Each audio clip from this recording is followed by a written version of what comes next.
Fill her up. You're listening to the Gas Digital Network. We need to roll back the state. We spy on all of our own citizens. Our prisons are flooded with nonviolent drug offenders. If you want to know who America's next enemy is, look at who we're funding right now. Every single one of these problems are a result of government being way too big. You're listening to Part of the Problem on the Gas Digital Network. Here's your host, Dave Smith. What's up, everybody? Welcome to a brand new episode of Part of the Problem. I am Dave Smith. I am back from vacation, and I appreciate you guys bearing with me as the schedule was a little bit off, but I just got home, and Rob is out for this episode. He's out doing summer porch tour stuff. Porchtour.com. I believe I got that site right. That's the site to go check out Rob. Please go check out Rob's summer porch tour. It's incredible. I've heard so much good feedback from it. Rob, of course, is a beast of a comedian, and the shows are a lot of fun. So make sure you go check that out. I will be getting ready to head out next week to do a weekend of headlining shows at the Comedy Mothership, which is like my favorite weekend every year. So I'm very much excited to go do that. And then we got a bunch more stuff. I'll be on the road for the whole rest of the year. So comicdavesmith.com for all of those tickets. All right. Look, the theme for today's show, there's a couple things that I want to respond to, but I got to start with what everyone's been talking about over the last week plus. Of course, it's the fallout from the first presidential debate and the utter catastrophe that Joe Biden had. It's been wild. And, even for somebody like me, I know I've talked about this a little bit on the last few episodes, but we got some new stuff because Joe Biden just did his first televised interview since the debate, and first televised interview in a while. He doesn't do too many of them. And so there's some new wrinkles to this story, which really are fascinating to me. But even for somebody like me, who I'm obsessed with this world. Obviously I do a show 3 days a week about current events. I've been doing this show for, I think, 12 years. There were a few pauses at the very beginning of it, but I was recording. I was doing episodes of Part of the Problem about Barack Obama's re-election campaign in 2012. And I had been obsessed with politics for years already before that, since at least 2008, I guess, is when I was late 2007. I've been hyper focused on how corrupt the political class and the corporate media are this entire time. So it's something that I pay a lot of attention to, as people who listen to the show know. There have been a ton of examples of things that, and I believe it's a big part of the reason why this show has grown in popularity. I think we've had a pretty good track record of being right about the most important issues that the corporate media has gotten completely wrong or has been lying through their teeth about. And what always kind of happens is that eventually the lie is over. This is the pattern that always happens. They tell a very bold lie at a certain point. It's so obvious that this was a lie that it's either acknowledged, or more often we just kind of stop talking about it. Just kind of pretend like we never really said that. During 2017, 2018, 2019, the topic that dominated, we always talked about everything that was going on in the world, but if there was one topic that probably dominated more than anything else, it was Russiagate. And immediately on this show, we called it out as bullshit. It was very obvious. If you had the background that I have and have read the people that I've read and you were paying attention to it, it was very obvious. I'm not bragging like this was any incredible insight.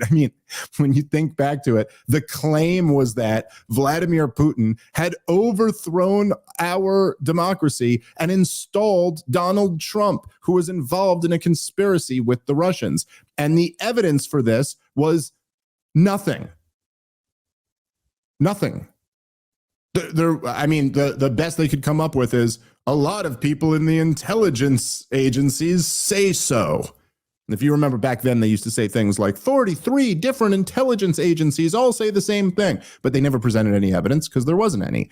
The Steele dossier was obviously bullshit from the very beginning, and it was clearly, opposition bullshit research. And the guy himself, Christopher Steele, was like British intelligence. It was just obviously a frame job from the very beginning. And so anyway, we would call that out. And we would always, there would be different things like that would come out when the FISA court, documents got declassified or whatever. There'd be these different steps of the way. The whole step of the way would be like, this is a completely frame job. They're trying to, remove an elected president. That's what it was. And anyway, at the time, if you remember, the corporate media was all, Trump, Russia, collusion. That was every single day. Every single day. That's all they talked about. And now they just don't talk about that anymore, right? I mean, Donald Trump's running for president. Donald Trump is the clear front runner to be the next president of the United States. And what's fascinating is that it never comes up anymore that he's a Russian agent, right? Seems like that would be news. Vladimir Putin's guy is about to be elected again. At least it seems. All signs point toward that. He's so clearly the front runner that not only do the betting sites have Joe Biden under 10% percentage of being the next president, but there are calls from leading Democrats, the New York Times, the Washington Post, for him to drop out, for his opponent to drop out, the incumbent to drop out, right? So it looks like Vladimir Putin's guy is going to be back in there. How come that never comes up again? Oh, yeah, because it's bullshit. And they all know it. None of them are apologizing. None of them are really admitting that they got it all wrong. But the silence is an admission in and of itself, right? So there's a lot of things like that. However, and again, like nobody's pretending there were weapons of mass destruction in Saddam Hussein's Iraq, and like all of these lies kind of get blown up. Assad is still in charge of Syria, but no one's really talking about how he's the guy who gassed his own people and killed so many people for no reason, because it's over. The lie was just too obvious. Can't keep it going. So they just move on. This is a little bit different, this thing with Joe Biden. And the only thing I could really compare it to is during COVID, there was, at the time, I thought it was unlike anything I had ever seen, but it was about 3 months into the COVID insanity when the Black Lives Matter protests began. And the media, who had just been advocating for lockdowns and demonizing anybody who would dare question them, let alone actually break lockdowns. I mean, this is back, if you remember, the first few months of COVID, where you saw videos of people getting tackled on the beach and dads getting arrested in a park for having a catch with their son, things like that. And then all of a sudden they switched on a dime and they went, nope, it's okay to go outside now. It's okay to gather in incredibly large groups now because racism. And they even had scientists who were arguing that racism is a bigger plague than COVID. And so it's okay to go protest. You can't do anything else. Everything. You haven't been allowed to have a funeral for your dad, but you're allowed to protest racism. And it was and it was so insane that because the propaganda was so intense, and it wasn't just another thing like, hey, it's America, we're fighting another war, or we're passing another big spending bill, or we're giving your police force more military gear, something that Americans are fairly used to having happen. It wasn't that. This was lockdowns. This was something like that had never happened before. So it took enormous propaganda to scare people into accepting this blatant totalitarianism. And then just like that, it was all done. And look, I remember talking about this at the time, but this was a big part of when the wheels started coming unglued for the whole corporate media, because it was too much. It was too much for people to pretend like what you were saying yesterday didn't happen. That's the only thing I could compare this one to. It's just like you guys spent 4 full years maybe 5 full years, 4.5, pretending that this clearly senile old man had no problems whatsoever. No problems whatsoever. And now he had one bad performance when it mattered, and everybody's talking about it. Anyway, so just yesterday, Joe Biden sits down for his first interview since the debate. And he sits down with George Stephanopoulos, who was a former Clinton staffer.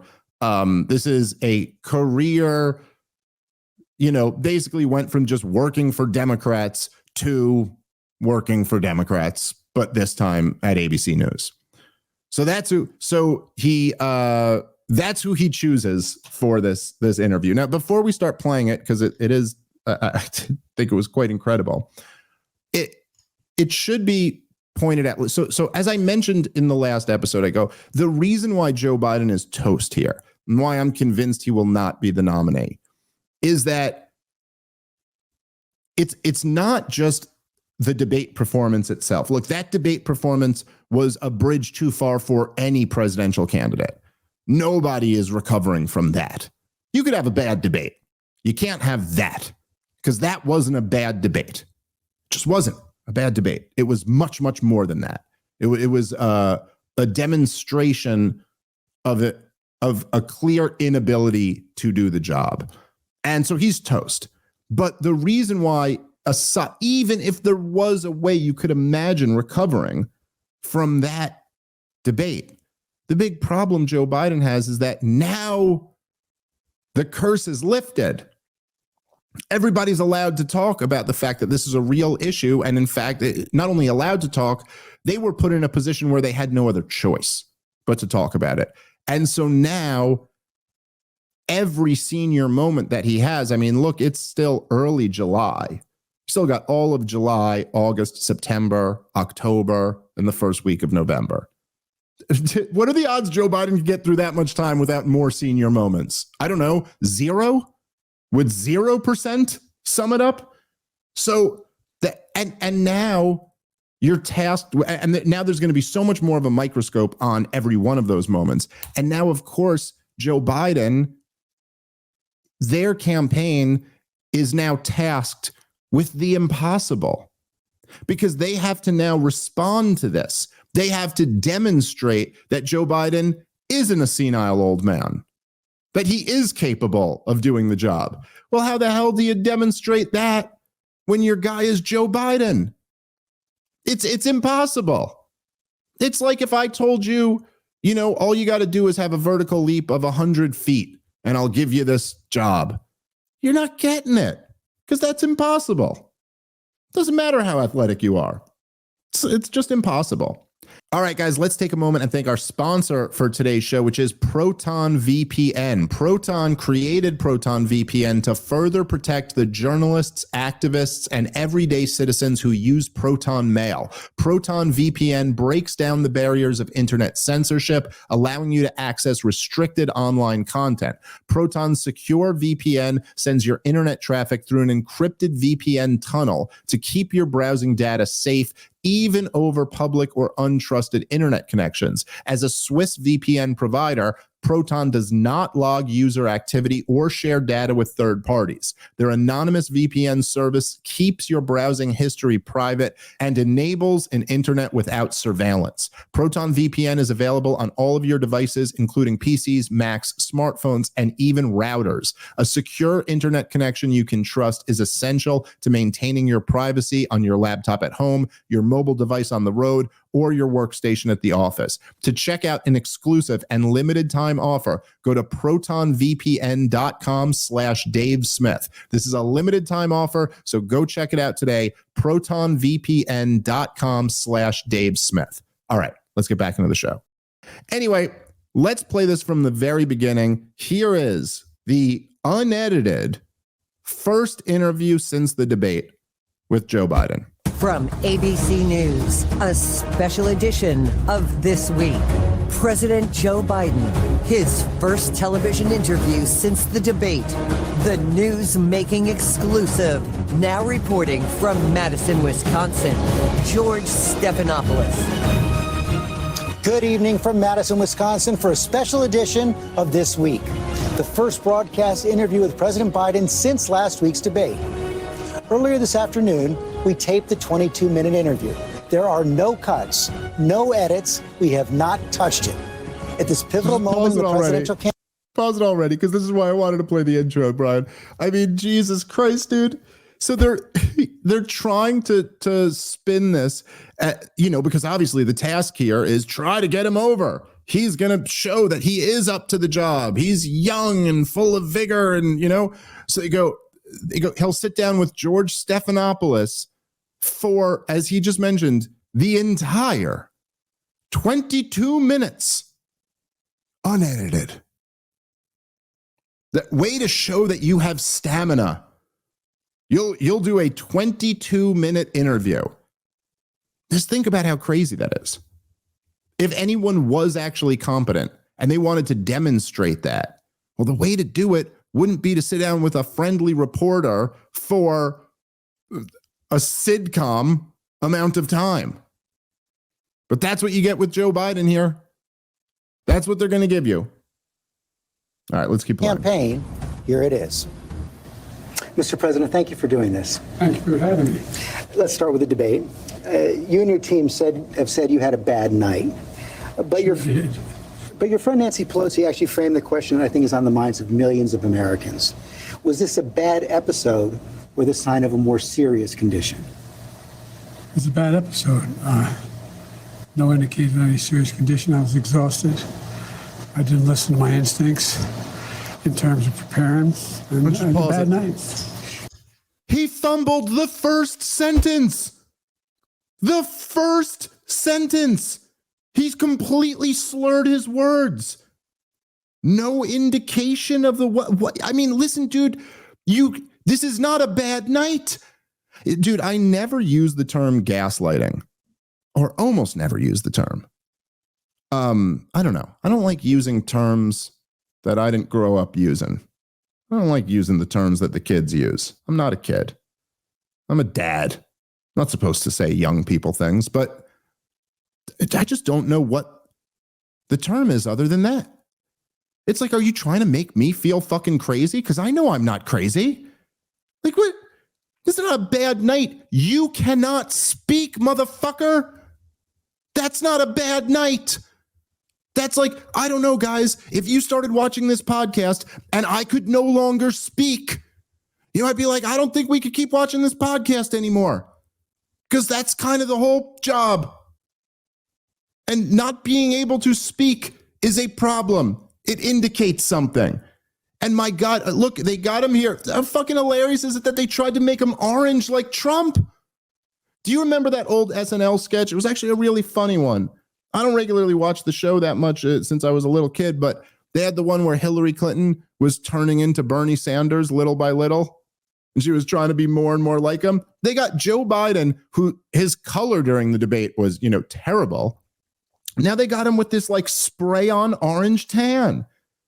And they're trying to, obviously the point of that is to like project some type of like youth or strength or, hey, he looks good. And he stumbles the first sentence out of his mouth in your interview, where you sit down for a short interview with the friendliest of hosts, who's, look, obviously he's going to ask the questions that have to be asked, but he's not going to ask like, in a grilling way. He's going to set you up. He's throwing lobs over the plate. This is the topic you wanted to address. Now go ahead, crank it out of the park. You knew what the first question was going to be. You have a prepared answer for this. He's not even capable of delivering that.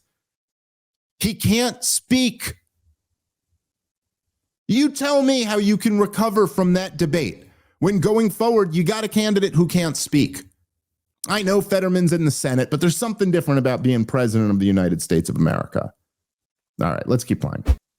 Parents and a bad night.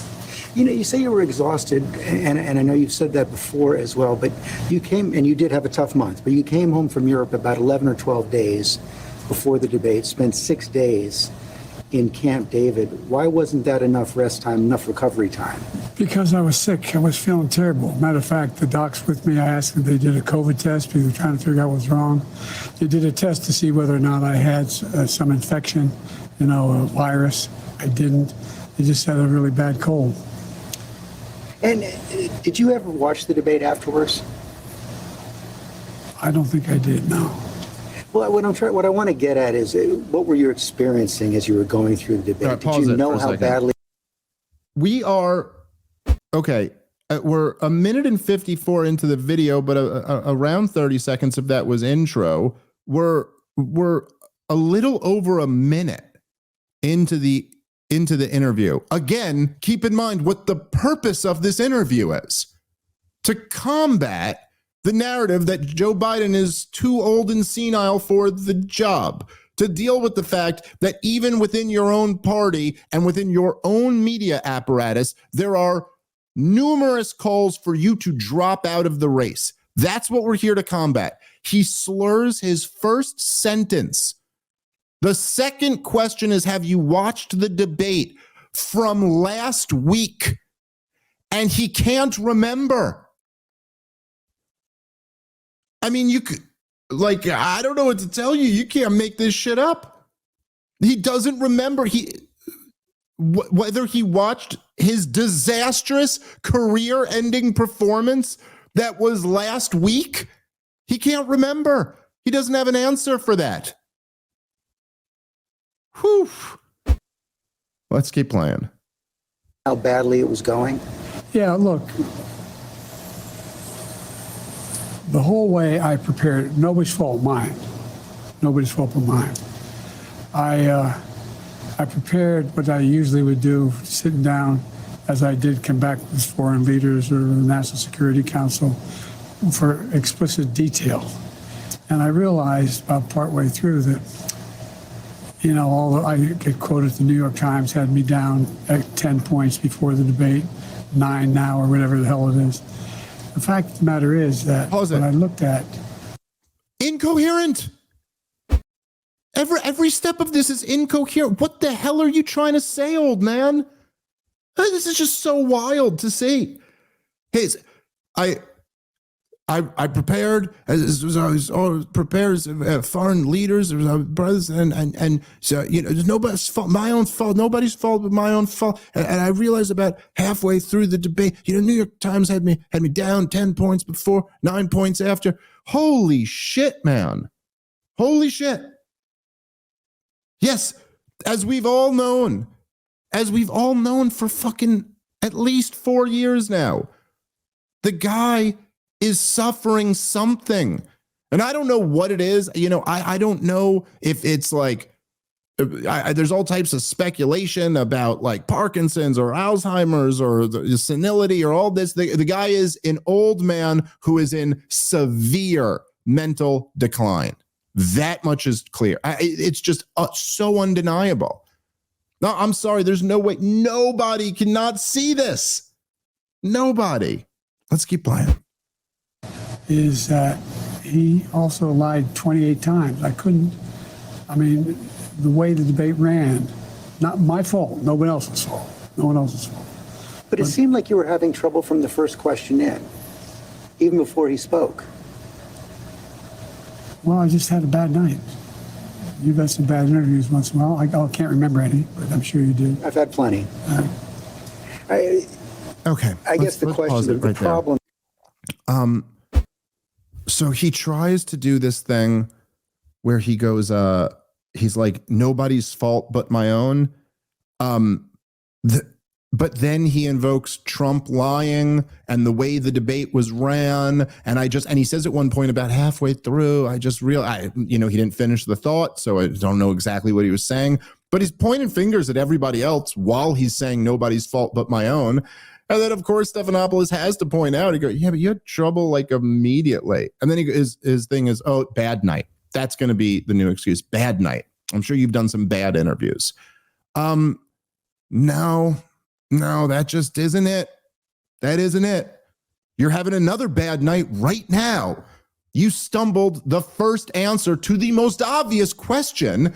Like, I'm not even saying like, by the way, I'm sure Joe Biden knew what the questions were going to be going into this interview, just as we know Donna Brazile leaked the questions that Hillary Clinton at their debate in the primary. And, I'm sure Stephanopoulos, but even if he didn't, what obviously the first question was going to be about this terrible debate performance.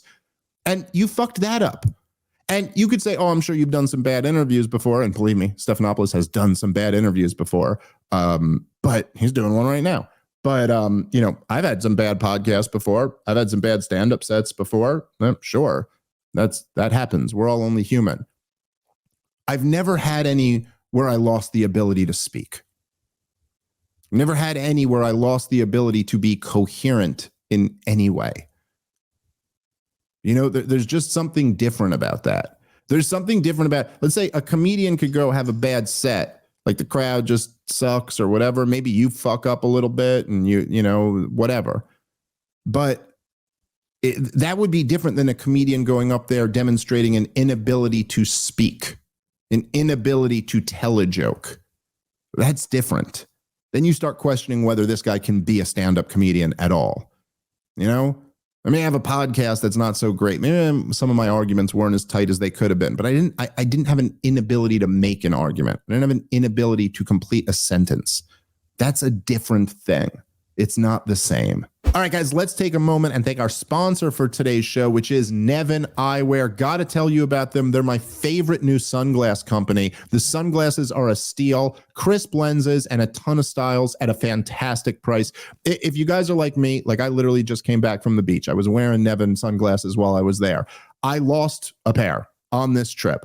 I lose sunglasses constantly. And it's really annoying when you spend a ton of money on sunglasses just to end up losing them or breaking them or leaving them somewhere. What's great about Nevin is they're quality glasses. They look really good and they're totally affordable. So it's just not that big a deal. I'm not like constantly worried about losing or breaking them. They got Joe Biden aviator types, which look, I got to say, even Joe Biden does look better in those sunglasses. They got the Macho Man 80s basketball player thing, the Morpheus, I say important things look, all the different frames you could possibly imagine they have. So fans of the show, if you want to try a pair of regular sunglasses, we got the hookup with 50% off any one regular pair when you use the promo code PROBLEM. Or if you want to stock up, you can get the buy one, get any two free deal. These discounts are not available on prescriptions, but they're available on all the non-prescription ones. So check out NevinEyewear.com for quality shades at a great price. That's NevinEyewear.com.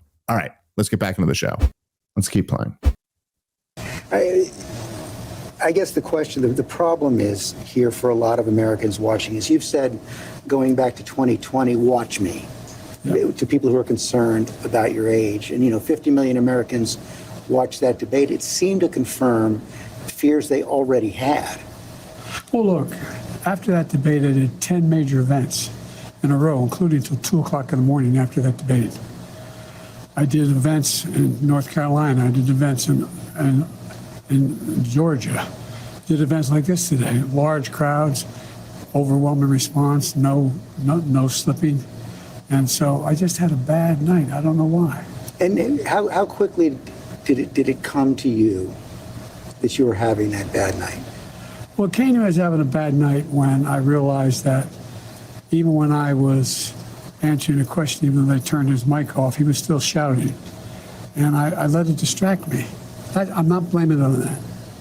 But I realized that I just wasn't in control. But part of the other concern is that we could just end it right there with him saying, I'm not blaming anyone else as he blames everyone else. I just want to keep in mind, people, these were the first 2 minutes of the interview. It's just fucking unbelievable. Like you can't even imagine this is happening in front of you. I'm sorry. I'm calling this one now. This guy is toast. If they can't get Kamala Harris out of the way, then she's going to be the nominee. He's not going to be. It's not going to happen. It's unbelievable that this guy's family is putting him in this situation to just go humiliate himself. I think about fairly often, maybe to a weird degree, But I do think about this a decent amount. And maybe this is part of being like passing 40 and being on like the kind of in the second half. I mean, kind of early, hopefully, in the second half. But, I mean, maybe, hopefully I live, I'm healthy and I live a long life. I'd like to have a long time to play with my grandkids and stuff. But I think often about how important it is to me to die with dignity and to just age with dignity. I really hope I'm able to do that. Man, I just cannot explain how profoundly horrible it would be to just be like humiliated like this as you're in decline going into the last few years of your life. Just seems like a terrible thing to happen. And to imagine that your family was pushing you into that. Whew. I mean, if you're familiar with Joe Biden and familiar with his long career, he does deserve this. This is what he's a truly evil person. And he's been an evil, corrupt person for at least 4 decades in public life. I mean, I'm talking like if you really know the details of this guy, this is the type of guy who will have a press conference at the hospital where his wife is dying. Like he's that guy. He's the guy who will partner with Strom Thurmond to put pressure on Ronald Reagan to make sure you throw more people in jail over bullshit. He's that guy. He's still later in the interview. He brags. I mean, the gall of him. He brags about his peace in the Middle East plan and his NATO expansion. Because if you're following the Middle East, it's going great right now. And if you're following the history of NATO expansion, it's worked out so well. Like, it's just unbelievable. So on some level, he does deserve this, but it's still rough to watch, gotta say. Anyway, what's more enjoyable to watch is the media reaction to all of this. As I said on the last podcast, it's been right up there with the reaction to Donald Trump winning in 2016, because essentially they are kind of reacting to Donald Trump winning again. And we got our return appearance from our favorite little piggy over on CNN, who's not a show host over there anymore, but still gets to come on sometimes. So here is Brian Stelter's incredible spin on what's going on. Before the last week, voters were ahead of the media on this. What I mean is that voters had already decided, most voters, that Biden was too old to be president for 4 more years. But now the elite media is ahead of the Democratic base. The elite media, like The Economist, calling on Biden to resign. All this talk about a Kamala Harris presidency. Look, Jim, we may be in a world where we're going to have the first female president in the United States in a matter of weeks. That is not impossible. It seemed crazy maybe a couple of weeks ago before the debate. But we are now in an environment where there are a lot of possibilities. I think that points to the asymmetry of these two parties, the Democrats and the Republicans. The Republicans are backing their convicted felon candidate to the hilt. Democrats are having a very active conversation about throwing their guy overboard. These two parties are so different. They're not the same. There's an asymmetry here. And you're seeing that in the media coverage as well, where liberal-leaning outlets are pressing for Biden to go because they believe that's the way to stop Trump. At the end of the day, this entire conversation about Biden is actually a conversation about Donald Trump. True. And you did not have a similar conversation in right-wing media or at least publicly from Republican lawmakers following Donald Trump's criminal convictions right here in New York, which, of course, raised its own questions. Dude, is it not amazing how shameless these propagandists are? Just how shameless. Yeah, I mean, that's the takeaway here, really, right? It's that Republicans are so much worse than Democrats. Since the Democrats are so great that they'll have a conversation about replacing their guy. After the most epic failure in the history of televised presidential debates, by far the worst performance with no second place. There's nothing like it. Go research all of them. I've watched so many. I think I've watched just about all of them. There's nothing even close. Nothing even close to as bad a job. But see, that's the takeaway here, is that Democrats are just so much more reasonable because they'll have this conversation. Like on every level, this is so full of shit. So full of shit. When he starts by going, voters were out in front of the media on this one. Yeah, exactly. Because you guys pretended for 4 years that this wasn't obviously the case. You pretended that the naked emperor had clothes on when we could all see, when anyone with a mind, anybody who's capable of thinking and seeing knew. This whole thing, as crazy as it is, in a matter of weeks, we could have Kamala Harris as the president. Yeah, that's been true since 2020. That's been true since Joe Biden was sworn in. It was always possible that he could have to step down for clear medical reasons. And you're going to try to spin that first. And also, it's just such bullshit. None of it's even true. Look, when Donald Trump ran in 2016, National Review, the most influential conservative publication, ran a Never Trump issue where they had prominent conservative voices up and down saying he cannot be the nominee. The previous Republican nominee, Mitt Romney, came out and gave a long speech about how anybody else except Donald Trump was acceptable. The RNC itself floated out the idea of rigging the whole thing against him, of pulling a DNC and doing what they did to Bernie Sanders that same year. They've talked about changing the rules and stealing the nomination from him. Ted Cruz refused to endorse him at the Republican National Convention.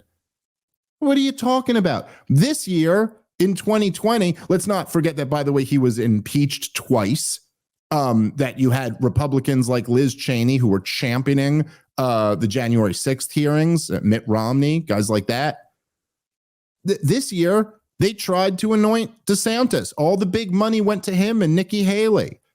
It's not true that Republican politicians or people in the media never tried to get rid of Donald Trump. They just couldn't because their voters support him.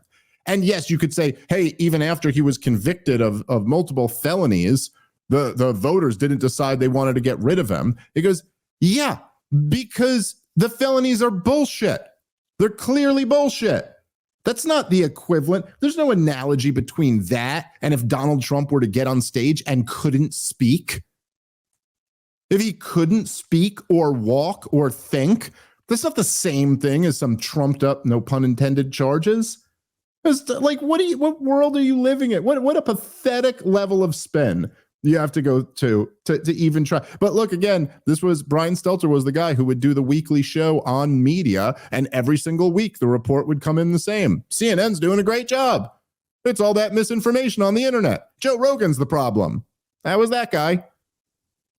And so I guess he can try to find a way to say, oh, it shows Democrats great strength. You know, the way that they tried to pretend a clearly senile man had absolutely no cognitive problems at all. Remember the way we let him run for president and stay in his basement and never call him out for that? The way we let him do like a record low number of interviews and speeches and debates and all of this stuff. And we protected him and we called off the primary and we rigged it against all the other people and we just let him coast to the nomination, and then it all blew up in our face because he did one debate which was intentionally nerfed for him.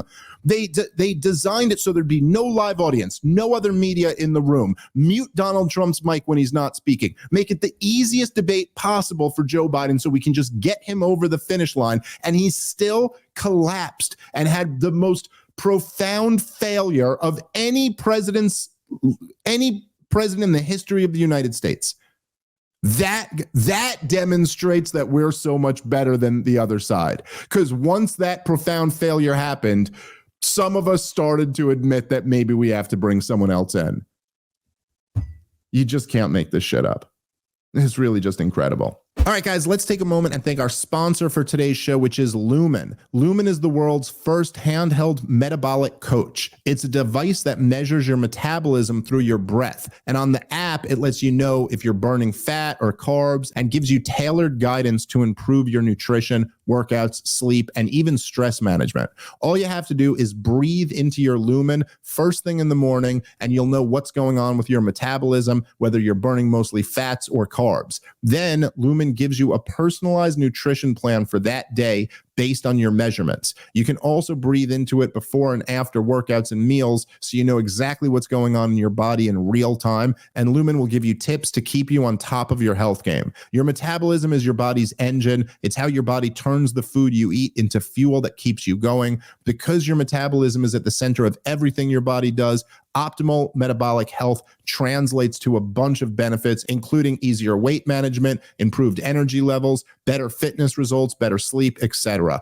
Lumen gives you the recommendations to improve your metabolic health. So if you want to take the next step in improving your health, go to lumen.me/problem to get 15% off your Lumen. That's lumen.me/problem for 15% off your purchase. Thanks to Lumen for sponsoring this show. Let's get back into it. All right, let's switch gears a little bit here. I actually had a little bit of an internal debate with myself about whether or not to even address this stuff, but screw, why not? I know the internet likes this type of thing, so why not do it? And you guys can clip this and make it a fun thing. As I'm sure most of you guys know, I debated Chris Cuomo recently, a few weeks back on Patrick Bet-David's podcast. The show did very well, did huge numbers, and I got a very big response from it. And I thought it went very good. I was happy with how it went. That seemed to be the general consensus. And anyway, it was an interesting thing to do. As I've talked about it a bit on the podcast, so I don't have to get too much into that. I recently saw, now I don't watch Chris Cuomo's show. I don't follow his other appearances. So I don't really know. I never even really thought of how is he going to spin this debate, or is he going to say something about it? I just happened to see this because I got tagged in the clip on Twitter, and there's a clip of Chris Cuomo talking about me, and it's just, I don't know, just ridiculous. So I figured maybe I might as well respond to some of it. I will say, going into this, because there was the reason why I was a little bit conflicted about it was that I did kind of feel I was well, I think I already handled this guy. I don't really think any more needs to be said. And I think it's kind of pathetic what he's doing and grasping at straws. But at the same time, as kind of full disclosure to you guys, because I try to keep it real with the audience, that's kind of our bond. It's a bit surreal to me to be in this situation. Now, obviously, this is there's two factors involved with me even ever debating Chris Cuomo or ever doing this show, the show on Patrick Bet-David's podcast with him, or him talking about me on these shows. And one of them has been that my, I've risen a bit in terms of, being known and how many, people listen to my show and how many people know me. And the other thing is that he's fallen quite a bit from being the guy who was the number one show at CNN. It's much more the latter than the prior. I'm aware of that. He's fallen very far to even be in this situation. But if you could understand, being me, it's still just a little bit surreal that the guy who had the number one show on CNN during the COVID insanity, which I became fairly well known for, opposing, is even talking about me. It's just kind of surreal. It's a little strange. Now, don't get me wrong. There's lots of things I do in my career. They're all still kind of surreal to me. I'm very fortunate, and also I've worked hard at this, and I think I'm all right at it. But anyway, let's play the clip, and I'll respond to some of this. This is Chris Cuomo talking on a podcast. I'm not sure which one it is, but talking, and the topic of me comes up. Along those lines, I just want to point out that since you've started covering COVID a bit more in recent months on the podcast, we've gotten many calls along those same lines from anonymous listeners, and in the comment sections after you've been doing these PPD things and debating people and talking about look, I'm asking for it. I'm actively engaging that population, hoping for two things. One, not everybody's a piece of shit like this guy, where if you disagree, you're a bad person. I don't believe that. I think there are a lot of people who are partially right, partially wrong. Okay. Were the mandates on the vaccines necessary? No, not to the extent and the degree they were done. I also didn't put him into place. And I also don't apologize for saying, hey, look, you don't want to take it, fine, but you can't be expecting that you're going to get access to the same things in society when you know what the rules are.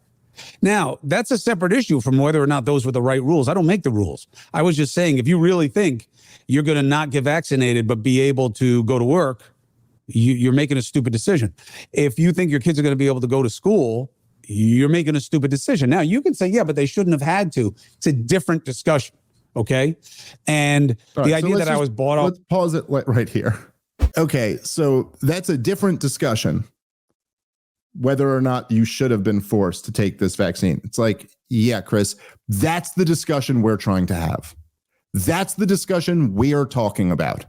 Nobody would have an issue with you if you had done what you claim you did and just said, hey, listen, man, I don't make the rules, but I will tell you, I think they're going to enforce these things. So you got to take that into account in your decision making. In fact, that was our position. I was never shaming people who took the vax who didn't want to because they were going to get fired from their job if they didn't. I understand that decision. It's a calculation everyone had to make. And there are some people who are in situations, I know a lot of people who took the COVID vax because they were going to get fired if they didn't do it, or because whatever, some other mandate, it was going to fuck up their life. I understand that. That's a difficult situation to be in. I don't judge anybody for things like that. And the truth is, throughout COVID, we all had to make many calculations like that. I didn't want to wear a mask on a plane, but I wore masks on a lot of planes. It was stupid. It wasn't saving anybody. It was just making me uncomfortable for no reason, but they were enforcing it ruthlessly, and you wouldn't be able to travel by plane unless you put that mask on. And so I made the calculation that it was more important for me to be able to travel, to go, I want to go do Joe Rogan's podcast in the middle of COVID to talk about how insane people like Chris Cuomo are. Okay, I'll put the mask on so I can go tell this to tens of millions of people. That's the calculation I made. So I'm not going to judge anybody who made a different calculation. Now, I wasn't in a situation where I had to get the jab for any reason, except to get some nagging doctors off my back, but that wasn't enough that was going to make me do it. But I understand where other people did. The point is, Chris, that's not what you were saying when you were on CNN, because you're a liar. You're pretending that's what you were saying, but it's not. And one of the things that was very transparent, the reason why they did Patrick Bet-David did a poll on his Twitter handle of who you think won the debate, and they got around 30,000 people voted, and I took 96%. And that, if you're thinking, that might be the most one-sided debate you've ever heard of, it didn't have that much to do with me. It really didn't. It wasn't that I did anything that impressive in the debate. It's that Chris Cuomo was lying through his teeth the whole time. I mean, to the point that he's going, I never said that. Then they play the clip of him saying that. Then he goes, well, I didn't mean what you just heard. I was saying something else. It's just blatant lying. And this is why this guy worked as a CNN host for so long, because he's very comfortable lying. That's it. That's the whole story. So that's why he's comfortable just lying about what he was saying back then. What he just described is not what anyone ever had an issue with. These days, a lot of people are learning about all the benefits of fasting, like weight loss, mental and physical performance, gut health, but worry about the whole not eating part. Well, that's exactly why Proton was created.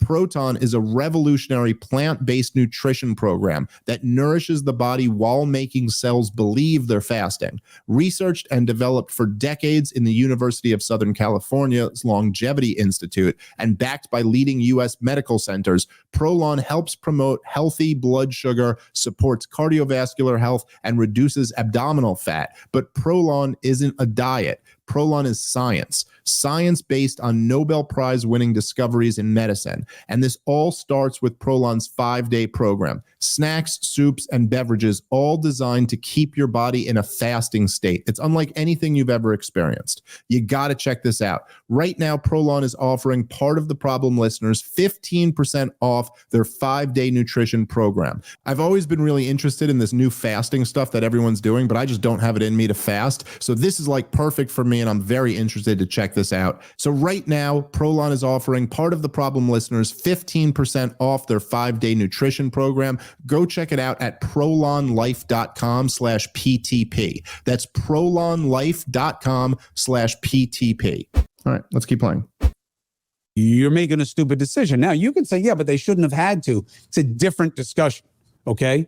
And the idea that I was bought off by Big Pharma, please, I wish. I'd be happy to do business with Big Pharma. I think they do tremendous and good things. I think that their testing has to be rigorous. I think they get too much of a sweetheart deal from government and not enough specific oversight. And I don't like this revolving door between the FDA and other regulatory agencies in the private sector. I think that's a real problem. But I'd be happy to do business with him. Don't get it twisted. Pretty stunning admission.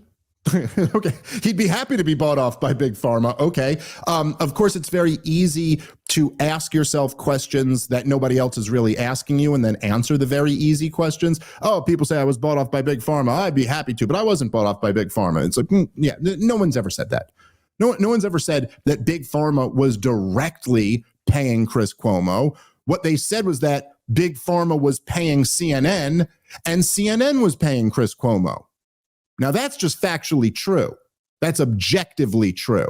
But here's interesting. He goes, oh, I'd be happy to do business with Big Pharma. I mean, look, do I think that they get too much protection from government? Do I have a problem with the revolving door? Do I have a problem with the fact that they have immunity? Do I have a problem with this? Fine. Okay, so here's that. How about this? When you were getting those checks from CNN, Chris Cuomo, during COVID, did you ever say that once on CNN?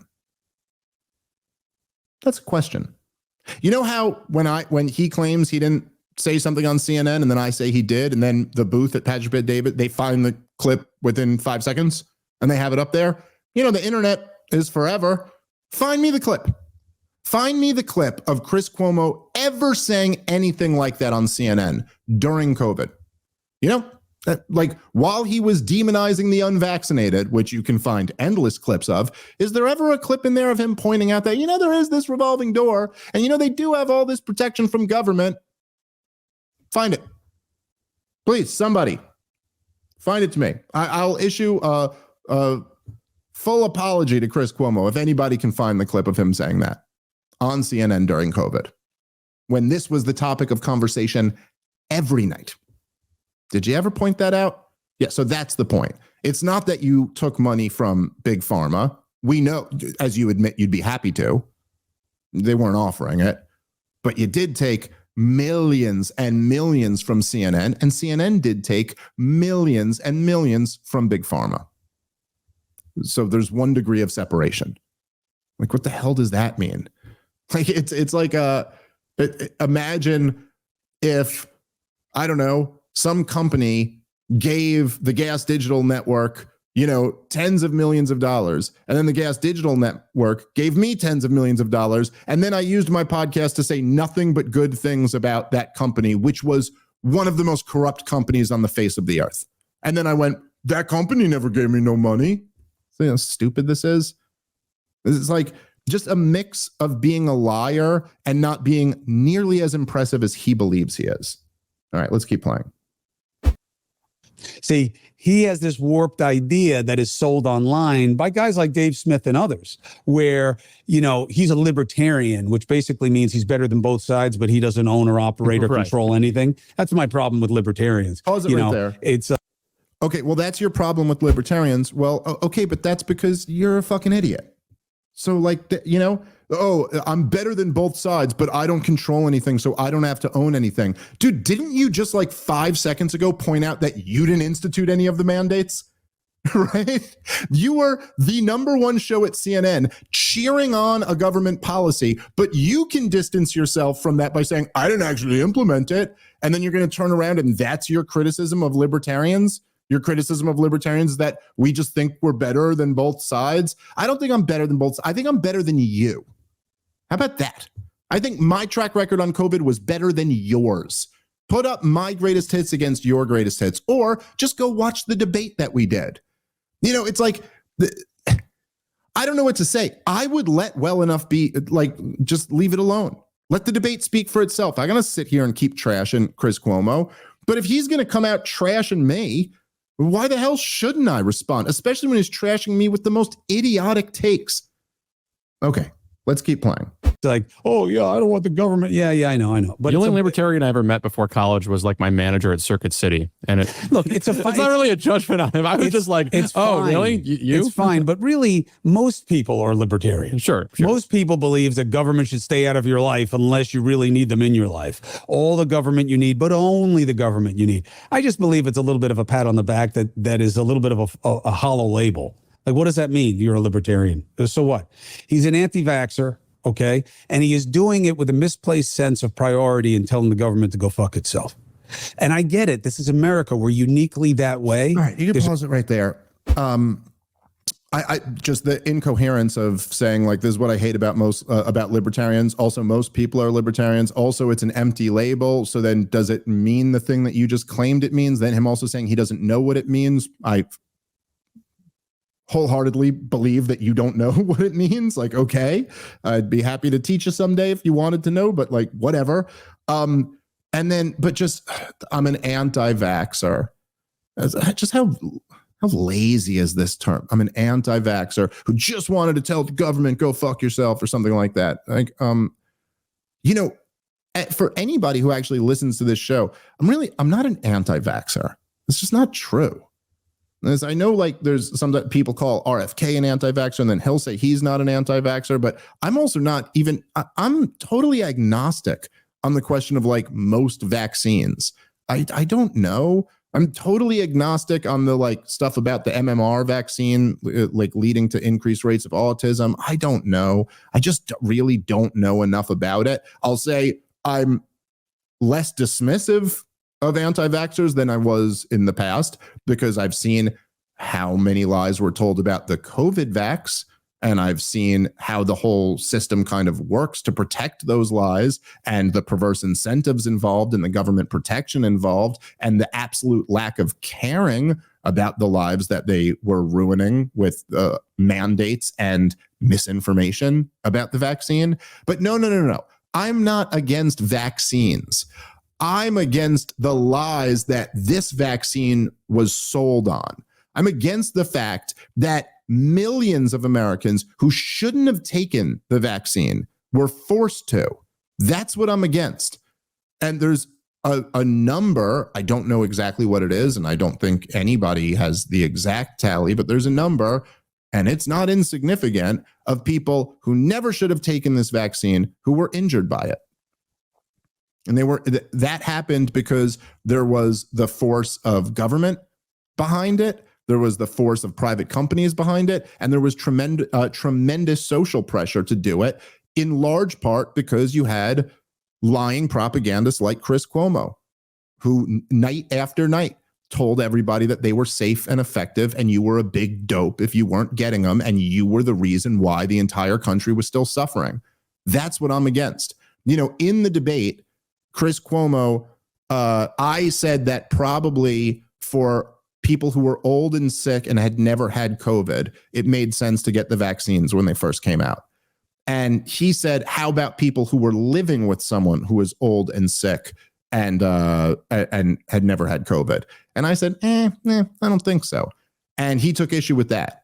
But he would never dare defend some of the people. I use the one example a lot just because it's a kid I know who's a family friend, that he had gotten 2 doses of the vaccine initially. Then he got COVID. And a month later, his grad school started demanding that you get a booster shot. So they forced him to get a booster shot. He didn't want to get kicked out of grad school. He was like close to graduating. Here was a kid in his 20s who had COVID a month ago. Tell me, make the argument scientifically that he should have gotten a 3rd jab in his arm, that it wasn't just risk with no benefit to him. Okay, there's a lot of people who fall into that category. So you can call me an anti-vaxxer all you want. It's just because you don't have an argument. You can't combat what I'm saying because I'm right. That's all it is. Anyway, let's keep playing. There's a plus and a minus to it. The minus is in the hospitalization rate and the death rate. Okay. No, it's not. Now, pause it. No, it's not. It's not. This is what you still don't fucking get because you're wrong, because you're not smart. Because, you know, you want to sit here and talk shit about me after the ass kicking that I gave you in that debate. Listen, There's a reason why the term Fredo stuck with you. I just watched Godfather 2 the other night, by the way. It's not an anti-Italian slur. It's a you're the dumb one in your family slur, okay? It didn't cut down on the death rate or the hospitalization rate to force a kid in his fucking early 20s who had COVID a month ago to get a third jab. That didn't cut, that had no effect on the death rate or the hospitalization rate. The odds of this healthy kid in his 20s dying or going to the hospital over COVID were zero. They forced him because there was big pharma profits to be made and because there were enough lying propagandists in the media like you who would just demonize anyone who points that out and still are. Demonize me by calling me anti-vax. All right, let's keep playing. The truth is enough. The mandates were overextended and they were extended too long. And there wasn't enough good information and complete information about the vaccine, and there still isn't. That's enough. It doesn't have to be poison. It doesn't have to be that most of the people who took it are sick. You don't have to bullshit it. Pause it right there. Could you think, because he's talking about me specifically right now. Please, as I asked for the clip of Chris Cuomo, find me the clip here. I'll give you $100,000 if you find the clip of me saying the vaccine is poison. If you find a clip of me saying most people who get it get sick. You know why I'm going to keep my $100,000?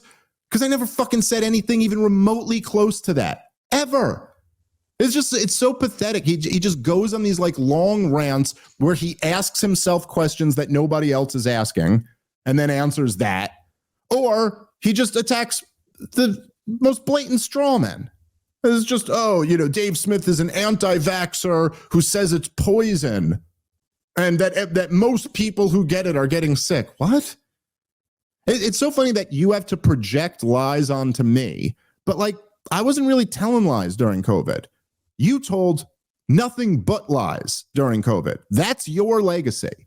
Okay? So you can sit here and just make up shit. I mean, I don't know. This is why I ultimately decided to fucking respond to this. Because like, what am I supposed to do here? This is Chris Cuomo, the number one guy at CNN a few years ago, is that just blatantly lying about me. There's nothing, I never said anything like this in our debate. I've never said anything like that anywhere on any platform. Listen, there was, and here's the big difference also between guys like Chris Cuomo and the world he's in and guys like me. There's Chris Cuomo told lie after lie after lie while he was on CNN about all types of different things. And he just kept getting his checks. That's all. There's no consequences. When we were in the height of like the vaccine mandates and shit, I had to be perfect, or I would have been ruined. My whole show would have been shut down. I had to not say some of the things I wanted to say because I thought my whole show might be shut down. But like if I go on Rogan's podcast or something like that, you think I have the luxury of being sloppy enough to just say something like most of the people who get the vaccine are getting vaccine injured from it? You never catch me saying something like that because we don't play in the same games. I don't get to just be a lying propagandist. I don't get to. All right, let's keep playing. You don't have to bullshit it for it to be that way, okay? And I get that it's building his platform. That's the part I want you to see. So a lot of these things go together. The anti-vax movement, motivated minorities, magnified on social media, given false precedence and depth by the overall media because we're lazy and we're using that as vox populi. But I'm telling you, social media is not America. It is not reality. Look, anti-vaxxers, I mean, you look at the numbers, I'll be generous and I'll say it's 25% of the country. People who are really pissed off that they had to take the vaccine. Look how much juice they get. 25% of the country.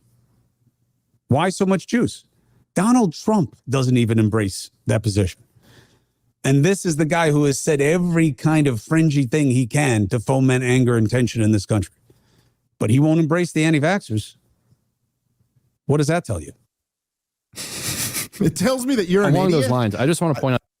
It tells me that you're an idiot. That's what it tells me. I don't know what else. What is that point?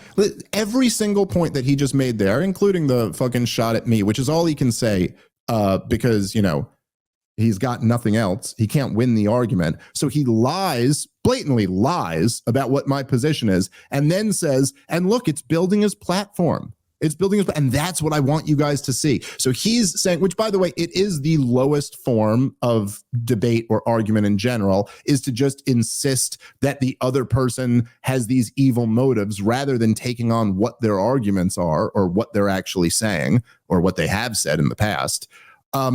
But he's just saying, I guess the implication is I don't really believe what I'm saying. I'm just doing this to build my platform, even though he's blatantly lying about what it is that I'm saying. I have built my platform. And a lot of that is because I've been right about these issues. Well, guys like Chris Cuomo have been spectacularly wrong. Again, as I was talking about at the beginning of the show, take any of these major issues, Trump-Russia collusion, every last one of the wars, all of the stuff during COVID, the lockdowns, the mandates, all of this stuff. I have a very good track record on it. And you don't. So that's what's built my platform. But then he goes on to make this point, and like social media isn't real life. Like, okay, I don't know. It's not the totality of it. Is CNN real life? This bullshit network that pads its ratings with airport viewers that you were on, Chris Cuomo, is that real life? I don't think so. Like, I certainly no more than social media is. And then to go to this point, first of all, I love it. He just pulls the number 25% out of his ass and then acts like it's a statistic he read. And he goes, I'd say it's like 25%. 25%. Are we really letting this happen for 25% of people? What? First off, what do you mean by anti-vaxxer? You called me an anti-vaxxer. I don't even think anti-vaxxers really are 25%. Anti-COVID vaxxers? I don't know. We could look into some data of that. How many people, what percentage of Americans do you think have gotten their most updated booster? Let me ask this, but in the height of all of the insanity, when Chris Cuomo himself was shaming everyone who didn't get the vaccine, the CDC approved it for 6-month-olds. 6 months and up. How many people, what percentage of Americans gave their 6-month-old the COVID vax? Maybe that, if you want to call everyone who's opposed to the COVID vax an anti-vaxxer, let's just find out what's that percentage. What percentage of Americans have vaccinated their babies against COVID? Maybe that'll give you an idea of how popular it is. And then he just evokes Donald Trump. Even Donald Trump means nothing. It's just because you got this dumb CNN binary brain. It means nothing. Yeah, Donald Trump also gets booed from his own crowds on occasion when he brings up how great Operation Warp Speed is. Donald Trump's a politician. He lies. Donald Trump was the president when Operation Warp Speed was launched, so he's bragging about how good it was. What the hell does that prove? Nothing at all? Listen, man, Chris Cuomo can sit here and lie about me. He could say, I'm just trying to build my platform, as if what Chris Cuomo's doing these media appearances, why? To shrink his platform? Is he not interested in building his platform either? Listen, the bottom line is that Chris Cuomo will be more honest now than he was when he was at CNN. But when he was collecting those CNN checks, he never said one fucking thing that would upset those guys at CNN. So as I said during the debate, he's got a lot of nerve to come around and say that I'm just trying to build my platform while he lies through his teeth about what I've said, what my views are. And again, this is why he didn't have a very good night when we debated. All right, we're going to wrap up there. Catch you guys next time. Peace.